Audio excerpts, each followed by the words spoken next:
नमस्कार दर्शक बंधु एवं मेधावी छात्र मानक पई सरकार आनिले एक नुआ योजना केमिति करिवे आवेदन केते लक्ष पाइबे टंका चलंतु संपूर्ण खबर पर नजर पकेबा।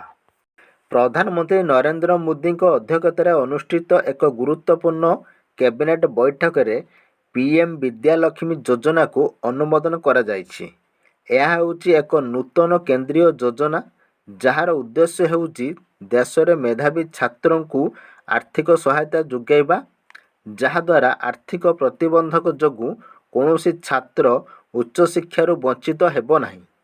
एही योजना अनुजाई जे कि गुणात्मक उच्च शिक्षा प्रतिष्ठान QHE रे एडमिशन पाती बैंक एवं आर्थिक प्रतिष्ठान गुड़िकरू बंधक मुक्त ग्यारंटी मुक्त ऋण पाइबाकू योग्य हेबे एवं पाठ्यक्रम सहित जड़ित अन्यान्य खर्च बहन करिवे।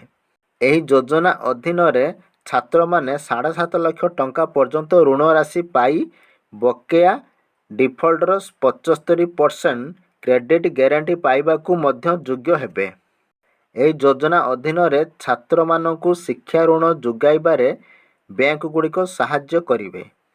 ଏହା ସହିତ ଯେଉଁ ଛାତ୍ରମାନଙ୍କର ବାର୍ଷିକ ପାରିବାରିକ ଆୟ 8 ଲକ୍ଷ କିମ୍ବା ତାଠାରୁ କମ୍ ଏବଂ ସେମାନେ ଅନ୍ୟ କୌଣସି ସରକାରୀ ବୃତ୍ତି କିମ୍ବା ସୁଧ ସବଭେନ୍ସନ୍ ସ୍କିମ୍ ଅଧୀନରେ ଲାଭ ପାଉଥିବେ ସେମାନଙ୍କୁ ଏହି ଲାଭ ମିଳିବ। ପ୍ରତିବର୍ଷ 1 ଲକ୍ଷ ଛାତ୍ରଙ୍କୁ ସୁଧ ଛାଡ଼ ସହାୟତା ପ୍ରଦାନ କରାଯିବ।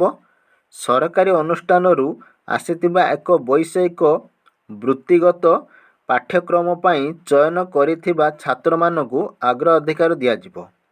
2024-25 ରୁ 2030-31 ଆର୍ଥିକ ବର୍ଷରେ ସରକାର ଏହି ଯୋଜନାରେ 3600 କୋଟି ଟଙ୍କା ଖର୍ଚ୍ଚ କରିବେ ଏବଂ ଏହି ସମୟ ମଧ୍ୟରେ 7 ଲକ୍ଷ ନୂତନ ଛାତ୍ର ଏହି ସୁଧ ଉପକାରର ଲାଭ ପାଇବେ ବୋଲି ଆଶା କରାଯାଉଛି। ଯେଉଁ ଛାତ୍ରମାନେ ଦଶମ ଏବଂ ଦ୍ୱାଦଶ ଶ୍ରେଣୀରେ 50% ମାର୍କ ରଖିଛନ୍ତି ସେମାନଙ୍କୁ ଏହି ଯୋଜନାର ସୁବିଧା ଦିଆଯିବ।